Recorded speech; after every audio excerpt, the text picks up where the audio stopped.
Does God support Trump? Should evangelicals support Trump? What are we European Christians to make of it all?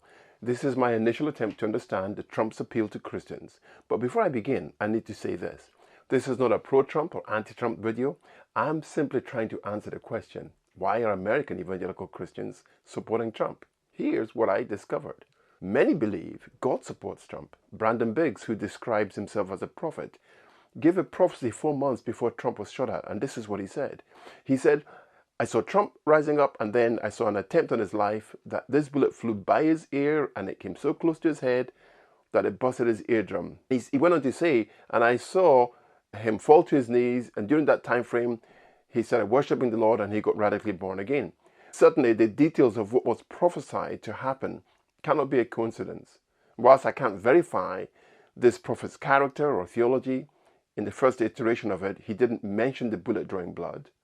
Questions have been raised around how he has revised the prophecy to fit and include the bullet drawing blood.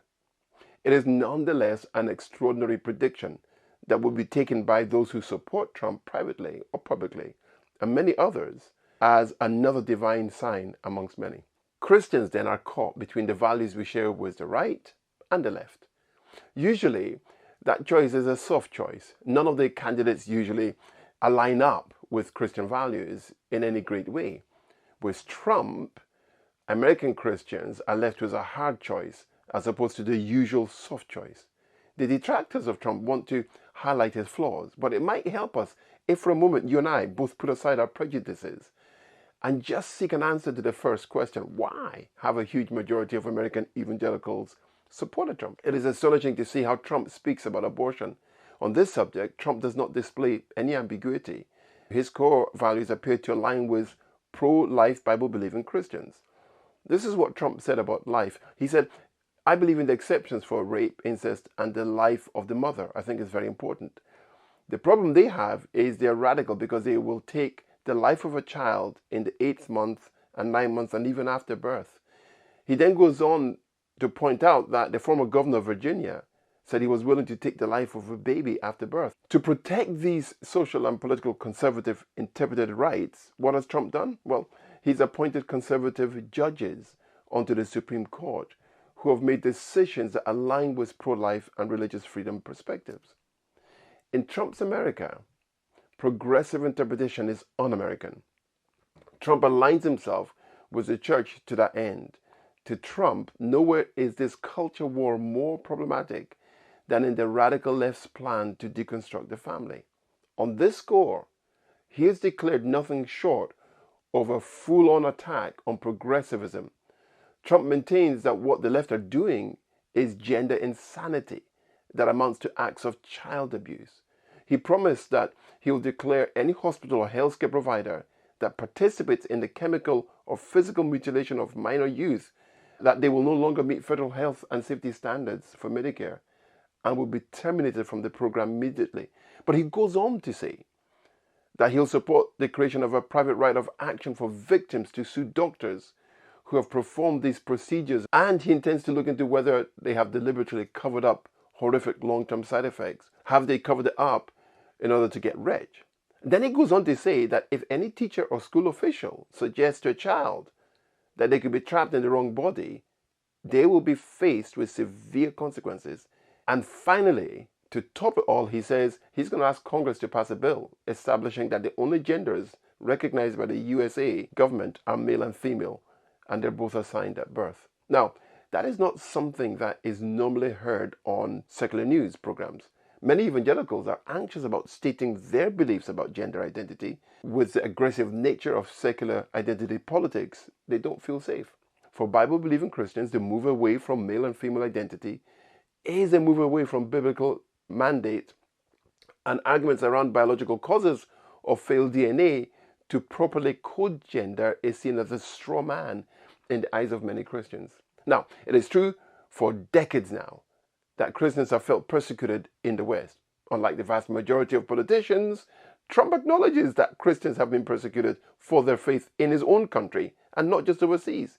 In 2018, addressing the National Prayer Breakfast, Trump declared, "We know that millions of believers across America and around the world as suffering oppression and persecution for their faith.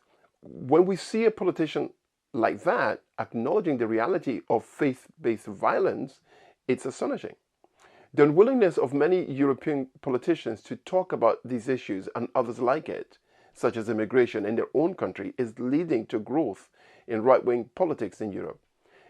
No other recent political figure has been so candid in their religious views in an increasingly aggressive secular West, leading to religious leaders like Robert Jeffries, pastor of the First Baptist Church in Dallas, to state President Trump is the most pro-religious liberty and pro-life president in United States history. Also, his perceived alignment with end-time prophecy is quite astonishing. Trump publicly affirms Israel. He, for example, recognizes Jerusalem as the capital of Israel and moved the United States Embassy to Jerusalem. He has also declared it's time for the U.S. to recognize Israel's sovereignty of the Golan Heights. It's not surprising then that many prominent evangelical leaders and conservative Christian figures have endorsed Trump. Leaders like Franklin Graham and Jerry Falwell Jr. He even refers to prayer as a legitimate tool to combat social problems, as he declared in Easter 2020 that we will defeat this virus through the power of prayer, speaking about the coronavirus. Now, while that may seem strange to people who have no religion, many ordinary people were praying these very prayers in the privacy of their homes during the pandemic. Saying it in the face of secular scorn only goes to make Christians think he's a brave man, while his detractors would see him as foolish. Dangers about supporting Trump apply as much to Kamala Harris as they do to Donald Trump. I'll explain why later. The danger of moral compromise is often put forward as a reason not to closely align with political leaders such as Trump.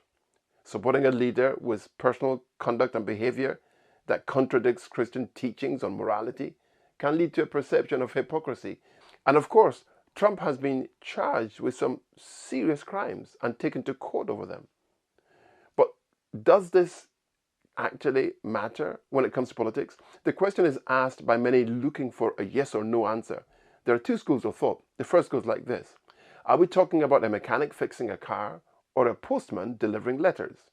Would their performance be judged on their ability to function reasonably well or the content of their character? Trump is a politician. He's not a minister of the gospel.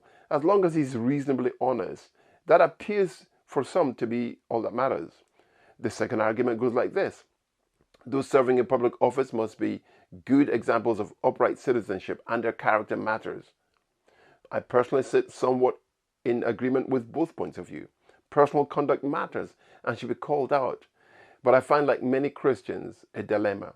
The God of the Christian is a God who forgave David his adultery and Moses his crime of murder. Perfect character has not always been a prerequisite for acceptance by God. Repentance is.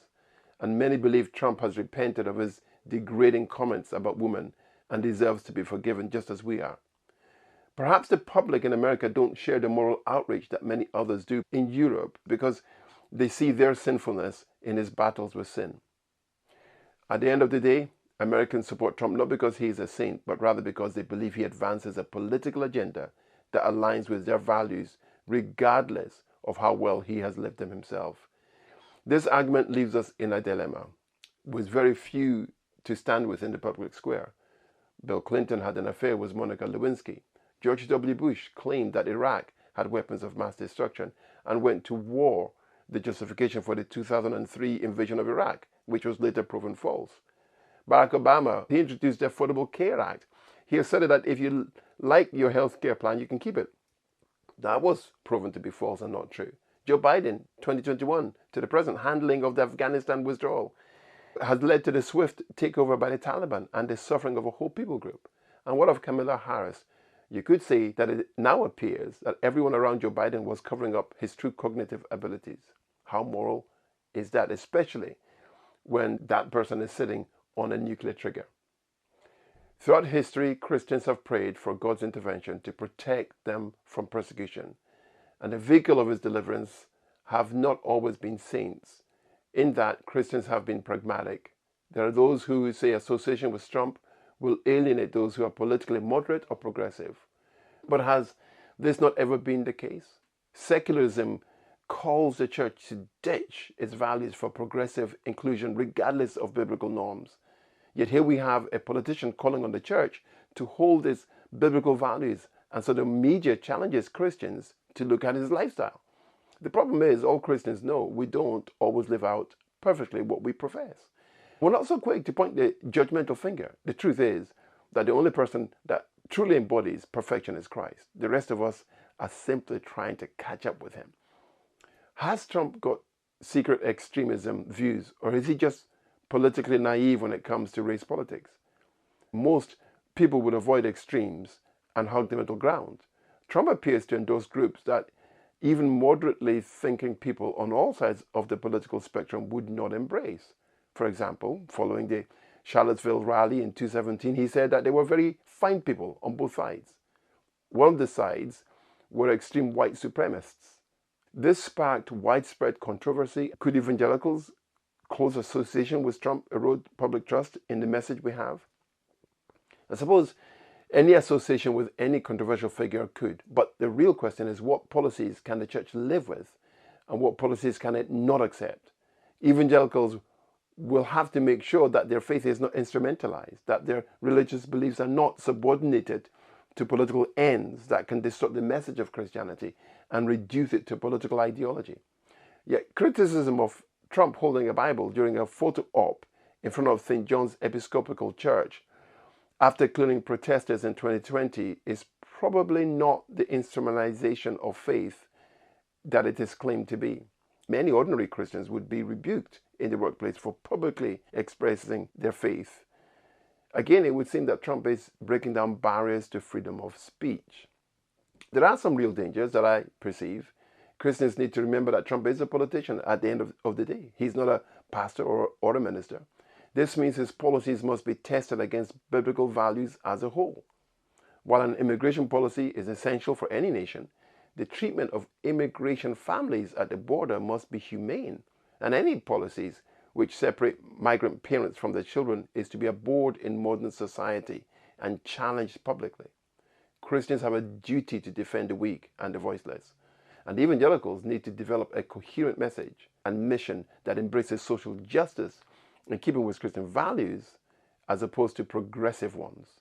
Evangelicals have let go of the social narrative and allowed progressives to dominate it. It must be won back. Focusing on a narrow set of issues, for example, abortion or religious freedom, while overlooking broader Christian ethics such as care for the poor, can create an imbalanced approach to faith in public life. So, what do global Christians think of Trump? Many would love it if an overtly populist Christian political leader would unashamedly stand up in their country and defend Christian values the way Trump does. But we appear to be running out of conviction politicians and increasing our stock of career politicians in the West. What do you think?